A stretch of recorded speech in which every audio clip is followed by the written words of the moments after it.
Fl-ewwel 7 xhur tas-sena saru qabdiet rekord ta' kokaina.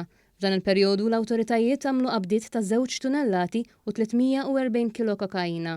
Meta mqabbel mas-sena l-oħra, l-qabda bbażata fuq sena sħiħa kienet ta' 762 kilo kokaina. Bil-qabda ta' din is-sena sa Lulju tkun 3 darbiet aktar. Mawa News is-Suprenent tal-Pulizija li hu nkarigat mill-Iskwadra ta' kontra droga Kitarno qal li l-ħidma tal-Pulizija tinvolvi proċess twil sakemm jiskatta l-proċess finali tal-operazzjoni tal-qabda ta' droga. Spjega kif il-ħidma tibda billi tinkiseb informazzjoni minnant il-pubbliku permezz tal-intelligenza u anke minnant awtoritajiet tal-infurzar barranin. Minn hemm jiskatta l-proċess fejn wara ħidma ta' sigħat twal u ġranet sħaħ jintlaħaq il-qofol tal-operazzjoni. Huwa proċess twil li jinvolvi numru ta' sigħat u ġranet, anka jinkludi anka sorveljanza fost ħafna affarijiet oħrajn, u mbagħad fl-aħħar mill-aħħar jilħaq l-qofol tiegħu dakinhar li ssir l-operation.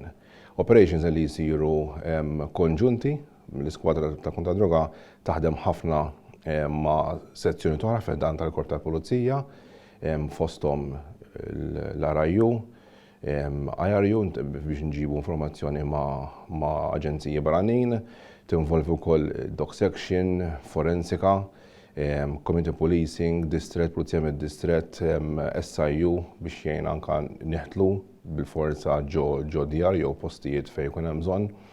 Hemmhekk isiru l-arresti u hemmhekk titkompla l-investigazzjoni. Huwa spjega li din il-ħidma tinvolvi wkoll proċess twil li jmur lil hinn mill-qabdiet ta' droga. Permezz ta' din il-ħidma ikunu qed jitnatfu it-toroq mid-droga.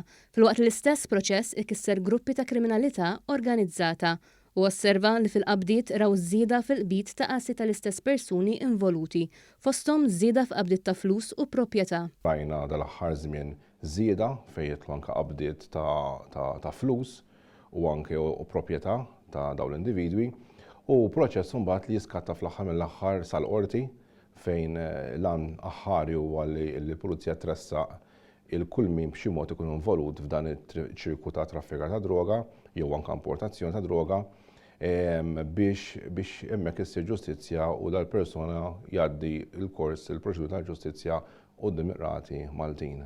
Meta mistoqsi dwar x'kien il-mezz l-aktar li raw żieda fl-użu tiegħu brabta ma' dawn il-qabdiet u wieġeb li din iż-żieda rawha f'kull mezz fuq il-baħar, bl-ajru u anke bil-posta. Rajna żieda anke fil-qabdiet fejn jidħlu droga bil-baħar minn kull tip ta' droga u minn kull tip ta' compartment fejn tinħeba id-droga.